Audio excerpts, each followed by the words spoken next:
नमस्कार, बहुत स्वागत। आप देख रहे हैं न्यूज़ 18 का डिजिटल प्लेटफॉर्म। मैं हूं आपके साथ ऋतु ज्ञानवानी।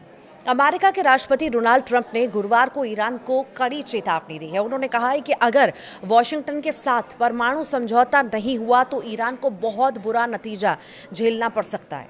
ट्रंप का यह बयान ऐसे समय में आया है जब बातचीत की आखिरी तारीख पास आती जा रही है।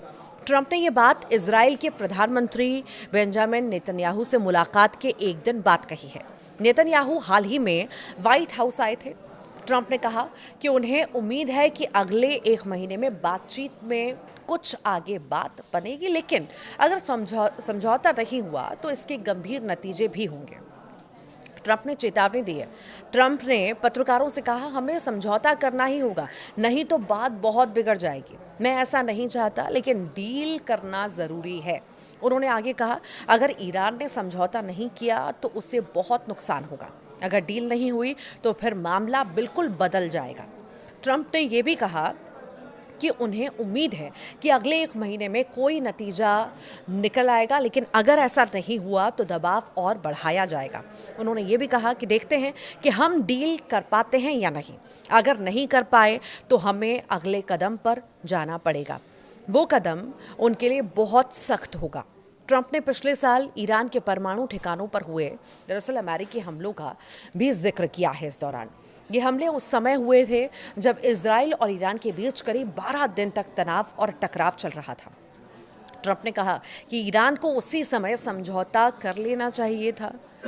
और एक खबर के मुताबिक, एएफपी के मुताबिक, ट्रंप और मध्य पूर्व में एक और अमेरिकी युद्धपोत भेजने पर भी सोच रहे हैं और इसे बातचीत के साथ अपनी सैन्य ताकत दिखाने के तौर पर देखा जा रहा है।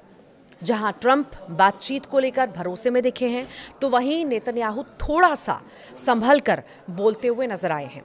नेतन्याहू ने कहा है कि उन्हें लगता है कि जो हालात बन रहे हैं और ईरान को अब ये समझ आ गया होगा कि पिछली बार डील न करके उसने गलती की थी, शायद इससे एक अच्छी डील की गुंजाइश बन सके। लेकिन उन्होंने ये भी कहा कि ईरान के साथ होने वाली किसी भी समझौते की गुणवत्ता को लेकर उन्हें शक रहता है। उन्होंने आगे कहा कि मामला सिर्फ परमाणु मुद्दे तक ही सीमित नहीं है। ईरान को लेकर मतभेद होने के बावजूद ट्रंप ने नेतन्याहू का खुलकर समर्थन किया। उन्होंने कहा कि इजराइल के पीएम को उनके चल रहे भ्रष्टाचार केस में काफ़ी माफ़ी भी नहीं मिलनी चाहिए।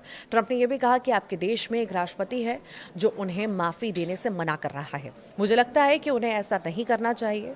यहाँ ट्रंप इजराइल के राष्ट्रपति इसहाक हर्जोग की बात कर रहे थे तो वहीं बातचीत फिर शुरू हुई और अमेरिका और ईरान के बीच पिछले हफ्ते फिर से बातचीत शुरू हुई। ये बातचीत ओमान में हुई। इससे पहले इलाके में तनाव और अमेरिकी हमलों की वजह से बातचीत रुकी हुई थी। ईरान ने साफ कहा है कि वो अपने परमाणु कार्यक्रम से आगे किसी और मुद्दे पर बातचीत नहीं करेगा। ईरान ये भी कहता है कि वो परमाणु हथियार बनाने की कोशिश नहीं कर रहा और वो अमेरिका की ज़्यादा मांगों के आगे नहीं झुकेगा।